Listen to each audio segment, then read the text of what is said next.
Yes, welcome everyone. So today we are going to study this chapter of 8th class. This chapter is the making of national movement 1870s to 1947. Very important chapter. This chapter is associated with freedom struggle of India. तो आज हम इसको पढ़ने वाले हैं. हमारा ये lecture बाईलैंग्वेज होगा, हिंदी और इंग्लिश मिक्स. तो चलिए शुरू करते हैं. इस चैप्टर को बड़ा ही इंटरेस्टिंग चैप्टर होने वाला है, ध्यान रखिएगा. The making of national movement, आज उसकी बात करेंगे. तो ये चैप्टर का जो फर्स्ट पेज ही आपको नजर आ रहा है, जो फर्स्ट पिक्चर आपको नजर आ रही है, ये क्विट इंडिया मूवमेंट की पिक्चर है, जिसमें पुलिस जो है क्विट इंडिया मूवमेंट के जो डेमोन्स्ट्रेटर्स है उनको उनके ऊपर टीयर गैस छोड़ रही है. यानी कि टीयर बात हो रही है यहाँ पे क्विट इंडिया मूवमेंट की. तो एक हमें हमारी नेशनल जो मूवमेंट थी हमारी, उसका एक विजन दिखाया जा रहा है कि how we got this independence. और लास्ट चैप्टर में हम पढ़ चुके हैं कि कैसे British entered India and how they conquered all the territories of India and take over all the kingdoms, and then they start interfering in politically, and introduce new laws and administrative institutions and machineries, and how did it affect the lives of peasants and tribals in our country. So they did great share of educational changing in 19th century. These changes were made by, as we have studied, Macaulay Manute. Macaulay minute के द्वारा ये changes किए गए थे. Macaulay governor general की executive council के first member थे. और इस तरह से ही हमने पढ़ लिया कि कैसे हमारे आगे कास्ट सिस्टम के आगे चेंजेस चैलेंजेस थे, और हमारे सोशल रिलीजियस जो रिफॉर्म मूवमेंट चली वगैरह वगैरह, और एक रिवोल्ट भी हुआ 1857 का, जो एक फ्रीडम स्ट्रगल का बड़ा पार्ट है, जो हम लास्ट क्लासेस में लास्ट चैप्टर में पढ़ चुके हैं. तो आज हम इस चैप्टर को कंटिन्यू करते हैं आगे, जो नेक्स्ट पेज पे. Let's move further. हमारी नेशनल मूवमेंट की यहाँ पे बात हो रही है.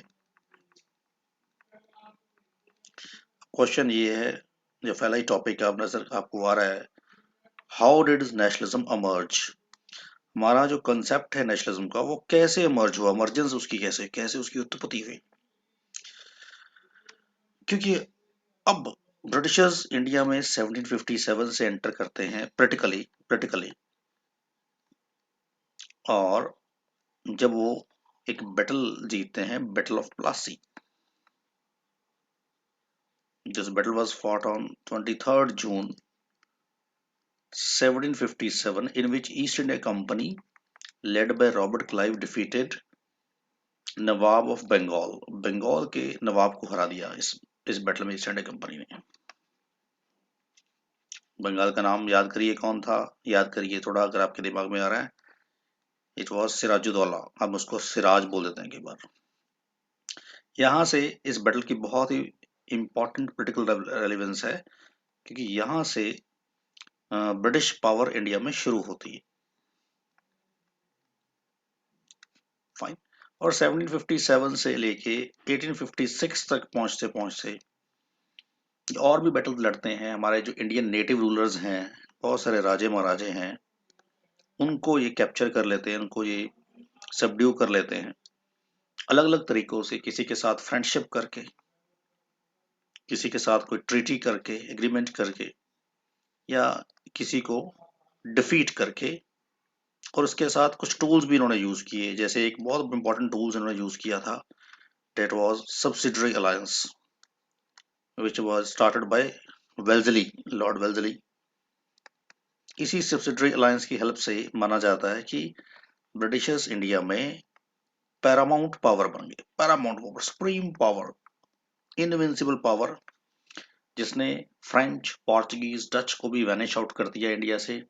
हमारे नेटिव रूलर्स को भी यहाँ से वैनिश आउट कर दिया या सबड्यू कर लिया. तो इस तरह से 56 आते आते ये कंट्रोल कर गए सारा. 1857 में एक रिवोल्ट हो जाता है, रिवोल्ट ऑफ 1857, जो कि फर्स्ट एवर एक लार्ज रिवोल्ट था मास लेवल पे इंडिया में। इसमें ऑलमोस्ट काफी नेटिव स्टेट्स ने पार्ट लिया था। इससे अंग्रेज थोड़ा सा ईस्ट इंडिया कंपनी इंडिया से बाहर भगा दी जाती है इसके बाद, और अंग्रेजी सरकार डर जाती है। दे गॉट फ्राइटन कि शायद इंडिया के लोग अगर इकट्ठे हो गए, राजे महाराजे यहाँ पे नेटिव स्टेट्स इकट्ठी हो गई, तो हमें कभी भी अपने बैग्स यहाँ से पैक करके इंग्लैंड वापस जाना पड़ेगा। तो उसके बाद इन्होंने हमें कुछ बेनिफिट्स देने शुरू कर दिए, कुछ हमारे लिए ऑफर्स लेके आए, कुछ एक्ट्स पास कर दिए। और अब ब्रिटेन जो गवर्नमेंट थी, इंग्लैंड की गवर्नमेंट थी, उनका रूल हम पे डायरेक्ट हो गया 1858 के गवर्नमेंट ऑफ इंडिया एक्ट से। फाइन। लेकिन इसके बाद ही हमें भी हमारी जो इंटेलेक्चुअल क्लास थी इंडिया में, एक जो एक बुद्धिजीवी थे, इंटेलेक्चुअल क्लास थी, उनको अब इनकी समझ आनी शुरू हो गई, और वो भी अवेयर होने शुरू हो गए, अवेयरनेस आनी शुरू हो गई। और ये अवेयरनेस कैसे आई? जिस वो आई, there were three things, 3 points here to discuss very importantly. Number one, introduction of railways and postal services. क्योंकि इंडिया में 1853 में पहली ट्रेन सर्विस आ गई थी मुंबई टू थाने। 1852 में ही इंडिया में कराची से हमारा पहला पोस्ट ऑफिस वर्किंग में आ गया था। ये दोनों ही चीजें लॉर्ड डलहौजी के टाइम पे हुई थी, जिसको मेकर ऑफ मॉडर्न इंडिया कहते हैं। और साथ में टेलीग्राम सर्विसेज, जिसको हम टेलीग्राफिक सर्विसेज बोलते हैं, वो भी 1854 में इंडिया में आ गई थी। इन नटशेल इंडिया में ट्रांसपोर्ट एंड कम्युनिकेशन सर्विसेज आ गई थी, ट्रांसपोर्ट एंड कम्युनिकेशन आ गया था। अब हम थ्रू रेलवेज मुंबई, दिल्ली, चेन्नई, कोलकाता, लाहौर, पेशावर, कराची आ जा सकते थे। इसलिए लोगों का आपस में आना जाना, मीटिंग्स करना, इकट्ठे होना, गैदर होना इजी हो गया था, और एक दूसरे को कम्युनिकेट कर सकते थे, एक पोस्ट कार्ड भेज के, एक चिट्ठी पत्र, लेटर भेज के। तो अब इसने बड़ा रोल अच्छा प्ले किया। तो now Indians can sit together, इसके लिए बोला जाता है sit together, think together and act together.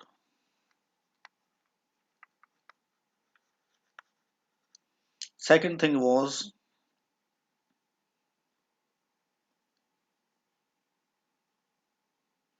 introduction of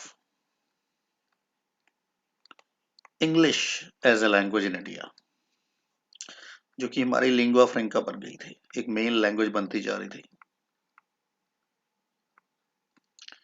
because आज हमारी एक क्लास ऐसी मर्ज हो गई थी जिसको इंग्लिश सिखा दी गई थी, इंग्लिश पढ़ा दी गई थी। दो English is only a language, but इसका फायदा ये था कि आज हम वर्ल्ड के साथ कम्युनिकेट कर सकते थे, स्पेशली यूरोप के साथ और वेस्ट के साथ, जहाँ पे इंग्लिश एक मेन लैंग्वेज थी। प्लस हमें वर्ल्ड लिटरेचर पढ़ना आ गया था, अब इससे वर्ल्ड हिस्ट्री पढ़ ली थी, वर्ल्ड की इवेंट्स हमें न्यूज़पेपर्स, इंग्लिश न्यूज़पेपर के थ्रू पता लगनी शुरू हो गई थी। तो ये एक बड़ी अच्छी बात थी। फाइन। प्लस इंडिया में एजुकेशन सिस्टम आ गया था, जैसे कि यूनिवर्सिटीज बन गई थी, कॉलेजेस बन गए थे, अब स्कूल खुल गए थे, तो इससे भी अवेयरनेस आ रही थी। ये तीन चीजें बड़ी इंपॉर्टेंट है, जिससे हमारा नेशनलिज्म अमर्ज होता है। नेशनलिज्म जो था अमर्ज होता है, जो हमारा टॉपिक ही है आज का। तो ये अबव मेंशन्ड ये वर्ड है नेशनलिज्म, ये जब लोग इकट्ठे बैठे, लोगों के विचार साझा हुए, इनके आइडियाज एक्सचेंज हुए, तो नेशनलिज्म की जो भावना थी, फीलिंग थी, वो ज्यादा अच्छे से अराउज हुई, डेवलप हुई, और हमें इसका मीनिंग समझ में आने लग पड़ा। नेशनलिज्म एक तरह से होता है जब हम अपने नेशन के बारे में सोचते हैं। हम मानते हैं कि हमारा देश यहाँ इस बाउंड्री से लेके इस बाउंड्री तक है। हमारे देश की कोई स्पेशल कोई लैंग्वेज हो सकती है, उस लैंग्वेज के लोग कल्चर, एक जैसा कल्चर, एक जैसे आइडियाज हमारे होते हैं, हमारी एक जैसी फीलिंग्स होती हैं, एक नेशनल फीलिंग्स होती हैं अपने कंट्री के लिए। फाइन। एक जैसे ट्रेडिशन, कल्चर, रिलीजन हो सकता है। इंडिया का नेशनलिज्म थोड़ा अलग है, यहाँ पे मल्टी रिलीजियस कंट्री है, मल्टी कल्चरल कंट्री है। तो हम सब लोग, इंडिया का नेशनलिज्म इस तरह का मर्ज हुआ कि हम एक डिफरेंट डिफरेंट लैंग्वेज को यूज करते हुए, डिफरेंट डिफरेंट कल्चर्स को यू नो प्रैक्टिस करते हुए, रिलीजन के डिफरेंट डिफरेंट रिलीजन के अंदर होते हुए, हम फिर भी इकट्ठे होके एक ही कंट्री के निवासी एक ही कंट्री के बारे में सोचते हैं, हमारे फीलिंग्स उसके लिए सेम है सबके लिए। तो ये एक इंडिया का नेशनलिज्म है। नेशनलिज्म के और भी कई फीचर्स होते हैं, टाइम टू टाइम देखेंगे। तो यहाँ पे लिखा है कि India was the people of India and all people respective of class, colour, caste, creed, language, gender etcetera.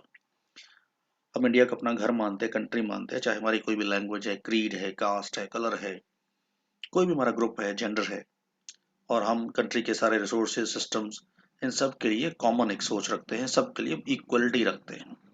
ये नेशनलिज्म का मीनिंग है। अब जैसे हमने समझा कि ये सब चीज़ें होने शुरू हो गई, रेलवेज आ गया, कम्युनिकेशन आ गई, लैंग्वेज आ गई, तो 1815 ऑनवर्ड, 50 ऑनवर्ड्स, 50s ऑनवर्ड्स हम देखेंगे इंडिया में कुछ एसोसिएशंस बनने शुरू हो गई। एसोसिएशंस, कुछ यूनियंस बनने शुरू हो गई, कुछ इंस्टीट्यूशंस बनने शुरू हो गए, तो कुछ ऑर्गेनाइजेशंस बनने शुरू हो गई जो इंडिया में कुछ social, political and religious reforms चाहती थी।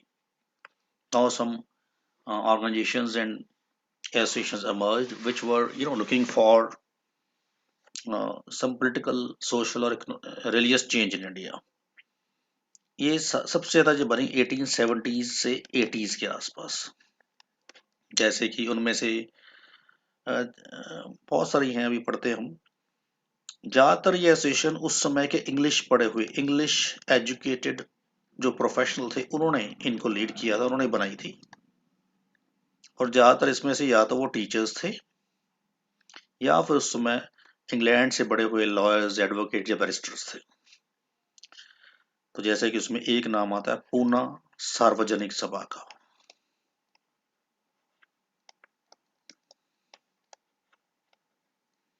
दूसरा नाम उसमें एक और भी है, द इंडियन एसोसिएशन। ऐसी बहुत सारी हम सिलेक्टेड सी देखते हैं जो आपकी बुक में दी गई हैं। द मद्रास महाजन सभा,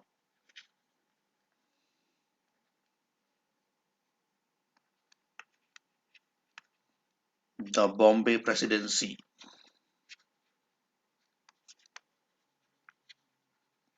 ये सब नाम दिए हैं। देखिए, ये देखिए, Poona Sarvajanik Sabha, Indian association, Madras association, sorry Madras Mahajan Sabha, Bombay presidency association, and पे एक और बनती है इंडियन नेशनल कांग्रेस। हालांकि ये जो मैंने ज़्यादा देखी लिखी हैं, ये जो अभी हमें पढ़ी हैं, ये ज़्यादातर सारी की सारी रीजनल लेवल पर बनी थी। किसी एक स्टेट या दो स्टेट्स पे इनका इन्फ्लुएंस था। लेकिन इन सब के बनने के बाद ही हमारा रास्ता बना कि हम नेशनल लेवल की ऑर्गेनाइजेशंस बनाने शुरू हो गए, जिनमें से सबसे बड़ी ऑर्गेनाइजेशन है आईएनसी, इंडियन नेशनल कांग्रेस, जो 1885 में बनी। तो जब हम थोड़ा पढ़ लिख गए, हमारे पास इकट्ठे बैठने, उठने, सोचने का तरीका आ गया, हमारे पास न्यूज़पेपर्स आ गए, नॉलेज आ गई, लैंग्वेज आ गई, तो फिर हमने इन इंस्टीट्यूट को बनाया। तो एक टाइम आया कि हम एक नेशनल लेवल की ऑर्गेनाइजेशन बनाने में सफल हुए, इंडियन नेशनल कांग्रेस। थोड़े से स्पेलिंग डिजिटल पेन से लिखने मुश्किल हो जाते हैं, तो उसको इग्नोर करिएगा। फाइन। और बड़ी इंपॉर्टेंट बात थी, तो यहाँ पे आपके सामने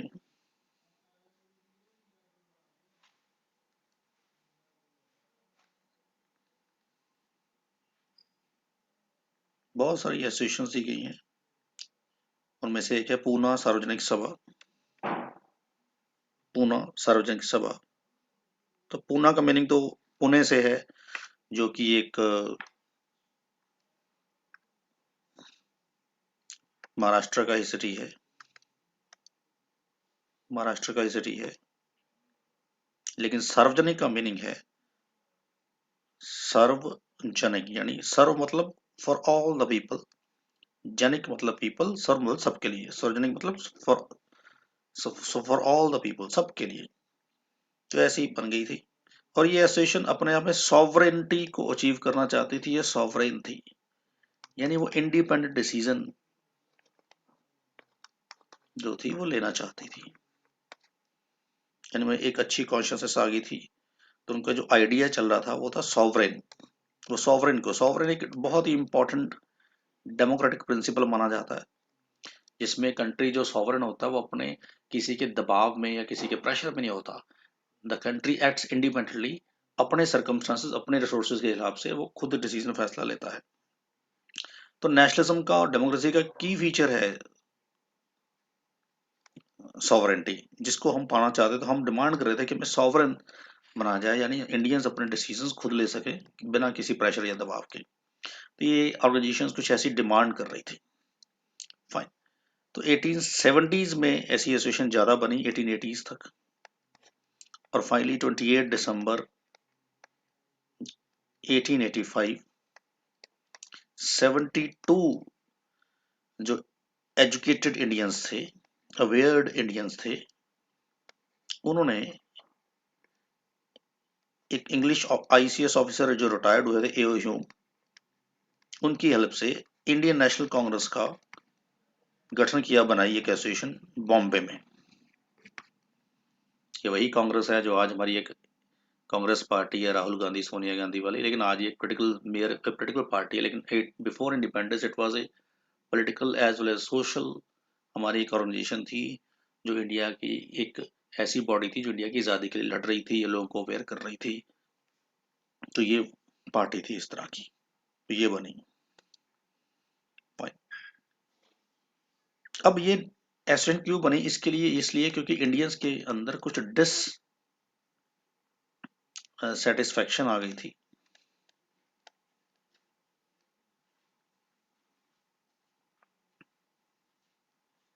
कुछ असंतोष आ गया था, कुछ ग्रीवेंसेस हमारे कुछ खड़े हो गए थे। वो क्या ग्रीवेंसेस थे देखते हैं। क्योंकि 1878 में इंडियन आर्म्स एक्ट पास किया था, गया था ये आर्म्स एक्ट। इंडियंस को फॉरवर्ड करता था कि they could not keep arms, हम अब वो इंडियन लोग जो है अपने हथियार नहीं रख सकते। फाइन। ये तो हमें हथियार रखने से मना किया था। तो अच्छा बात है, हथियार लाइसेंस लेके होने चाहिए, तो इसमें भी लाइसेंस था। लेकिन इसमें एक खास बात ये थी कि आर्म्स एक्ट सिर्फ इंडियंस पे लागू था, जो यूरोपियंस इंडिया में थे, जैसे इंडिगो प्लांटर, टी प्लांटर, जमींदार, लैंडलॉर्ड्स, इंग्लिश ऑफिसर, उन पे लागू नहीं होता था। या और कुछ ऐसे इंडियंस भी थे जो बहुत ही अंग्रेजी सरकार के पिट्ठू बने हुए थे, चमचे बने हुए थे, उनकी जो अपीजमेंट का पार्ट थे, उन पे भी लागू नहीं था। सम इन्फ्लुएंशियल इंडियंस को भी इसमें से बाहर रखा गया था, या कुछ और लोगों को बाहर रखा गया था। तो हमारे यहाँ पे इसका विरोध हुआ कि भी आर्म्स एक्ट तो सबके लिए इक्वल होना चाहिए, बराबर होना चाहिए। तो लोगों ने इक्वलिटी की मांग की। तो एक तो यहाँ से डिस्कशन आ गई थी। नंबर टू, इसी इन्हीं दिनों में ही 1876 के आसपास एक वर्नाकुलर प्रेस एक्ट पास हुआ था।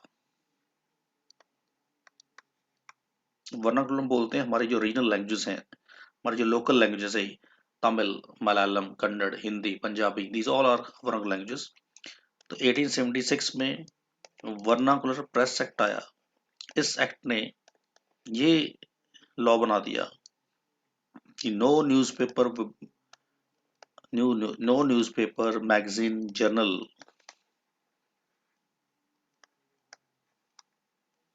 would be published in vernacular language। कोई भी अखबार, कोई न्यूज़पेपर, कोई नहीं छापेगा हमारी लोकल लैंग्वेज में, जैसे हिंदी में, पंजाबी में, तमिल में, कन्नड़ में। इसका भी विरोध हुआ था। और अगर कोई इसको वायलेट करता था तो उस जो प्रिंटिंग प्रेस थी, जो प्रिंटर था, उसकी प्रॉपर्टी और प्रिंटिंग प्रेस कन्फिस्केट कर ली जाती थी, यानी उसको जब्त कर लिया जाता था। हैवी फाइन्स थे, इवन इम्प्रिजनमेंट थी, जेल हो सकती थी। इसका मतलब कोई भी न्यूज़पेपर अब किसी भाषा में नहीं छपेगा इंडिया में, सिर्फ इंग्लिश में छपेगा। और ये जिस दिन ये नोटिफाई हुआ था सेम डे इंप्लीमेंट हो गया, सेम डे उसी दिन। यानी जो न्यूज़पेपर छपने को तैयार थे या छप चुके थे उनको भी मार्केट में आने से मना कर दिया। और क्योंकि उन दिनों न्यूज़पेपर प्रिंटिंग प्रेस जो थी मॉडर्न लेवल की नहीं होती थी, कंप्यूटराइज नहीं थी, लेजर प्रिंटिंग नहीं थी, उसमें तो हाथों से बड़े बड़े ब्लॉक बना के न्यूज़पेपर छपता था। ब्लॉक बनाने में कई टाइम, बहुत टाइम कंज्यूम होता था। तब इंग्लिश में तो ब्लॉक थे ही नहीं उनके पास, तो नए बनवाने पड़ेंगे, या अगर थे भी तो उसके लिए न्यूज़पेपर नया सेट करना टाइम लगता, तो पॉसिबल नहीं था। सिर्फ एक ही एक अखबार था जिसका नाम था अमृता बाजार पत्रिका, जो सेम डे, जो कि बंगाली में पब्लिश होता था। एंड इसको बोलते हैं mouthpiece of Bengal, mouthpiece of Bengal. इसके चीफ एडिटर थे शिशु कुमार घोष। सिर्फ ये एक ही इकलौता पेपर था, सिंगल पेपर इंडिया में, जो ओवरनाइट कन्वर्ट हुआ, स्पेशल इंग्लिश के नए ब्लॉक्स बनाए गए और अगले दिन सेम टाइम पे इंग्लिश में पब्लिश हुआ। अमृता बाजार पत्रिका आज भी बड़ा फेमस पेपर है बंगाल में ये। और ये सब जो एक्ट पास किए हैं, vernacular press act, arms act, ये एक बड़े ही रिएक्शनरी गवर्नर जनरल थे, लिटन। लिटन ये 1876 से 1880 तक रहे हैं इंडिया में। लिटन इसने पास किए थे, जो बड़ा ही रिएक्शनरी था, फाइन, और एंटी इंडिया एक्टिविटीज के लिए जाना गया, इंडियंस को थोड़ा दबाने में, कर्ब करने में विश्वास रखता था, उसने पास किए थे। तो ये सब ऐसे कुछ कारण बने थे, और भी कारण आएंगे, जिसके कारण इंडिया में ये डिससेटिस्फेक्शन जो थी आ गई थी। और इससे लीड मिली थी हमें आईएनसी, इंडियन नेशनल कांग्रेस जैसी ऑर्गेनाइजेशंस को बनाने में। हम और एग्रेसिव हो गए थे कि हमें ऐसी संस्थाएं बनानी है। 1770 से बना रहे थे, 50 से बना रहे थे, लेकिन इन कुछ चीज़ों ने हमें मजबूर कर दिया कि हम ऐसी संस्थाएं और बनाए जो अपना पक्ष, अपना ओपिनियन रख सके, सरकार को कन्विंस कर सके, अपनी मांगे रख सके, डिमांड रख सके, और लोगों का भी एक पब्लिक ओपिनियन तैयार कर सके, पब्लिक ओपिनियन राय तैयार कर सके। जब कोई पर्सन पब्लिक ओपिनियन तैयार करता है तो उसको हम बोलते हैं पब्लिसिस्ट। फाइन, तो ये इंपॉर्टेंट चीज थी। इसी तरह 1883 में एक और घटना हो गई थी, उसमें जो गवर्नर थे रिपन,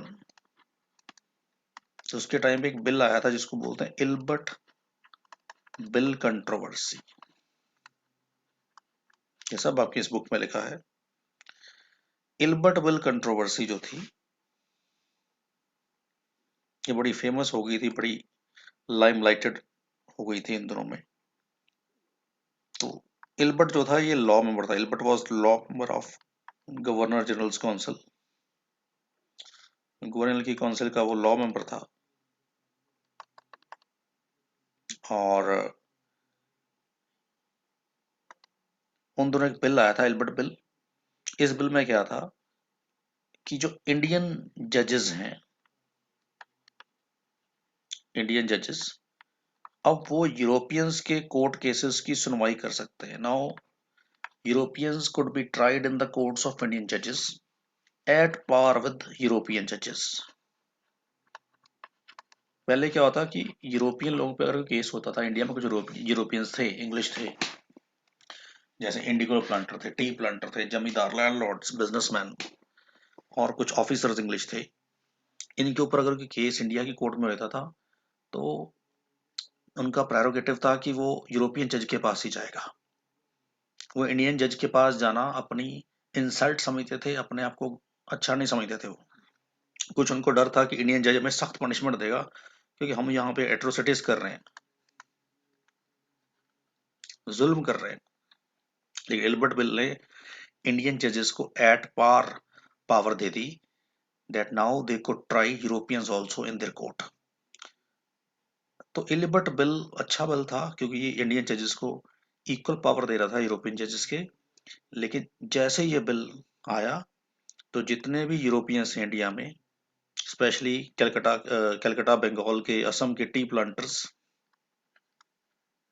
कुछ इंडिगो प्लांटर्स जो नील उगवाते थे यहाँ पे, बड़े जुल्मी थे, जो बड़े गलत तरीके से इंडियन पीजेंट से नील उगवाते थे, इंडिगो, तो बड़ा एक्सप्लॉयटेशन होता था उनके ऊपर, एट्रोसिटीज करते थे, प्लांटर थे, लैंडलॉर्ड थे, ऑफिसर्स थे जो फेमस थे इन एट्रोसिटीज के लिए। उन्होंने एक एसोसिएशन यूनिट बना के प्रदर्शन किए, प्रोटेस्ट किए कलकत्ता में। thousands of Europeans gathered and they got united. Even home government तक आवाज गई इंग्लैंड में, और बाद में जो रिपन थे जिन्होंने बिल पास किया था, एल्बर्ट उनका लॉ मेंबर था, उनको फोर्स किया गया कि बिल को वापस लो। उन्होंने वापस तो नहीं किया लिया, लेकिन उसमें अमेंडमेंट कर दी। फाइन। तो उनको था कि बिल को रिपील करो, रिपील होता है बिल को वापस लेना। हमारी मांग थी कि आप आर्म्स एक्ट रिपील करो, हमारी कभी मांग नहीं सुनेगी, वर्नाकुलर एक्ट रिपील करो। हालांकि बाद में ये रिपन ने रिपील कर दिए थे अपने आप, लेकिन उनके कहने पे एकदम से ही इंग्लैंड गवर्नमेंट जागी और उस रिपन को फोर्स किया कि इनको रिपील करो। रिपन ने मना कर दिया, ही डिनाइड, बट फिर भी प्रेशर आ गया तो उसने थोड़ी सी अमेंडमेंट करके बिल लागू कर दिया कि चलो थोड़ी चेंज कर देते।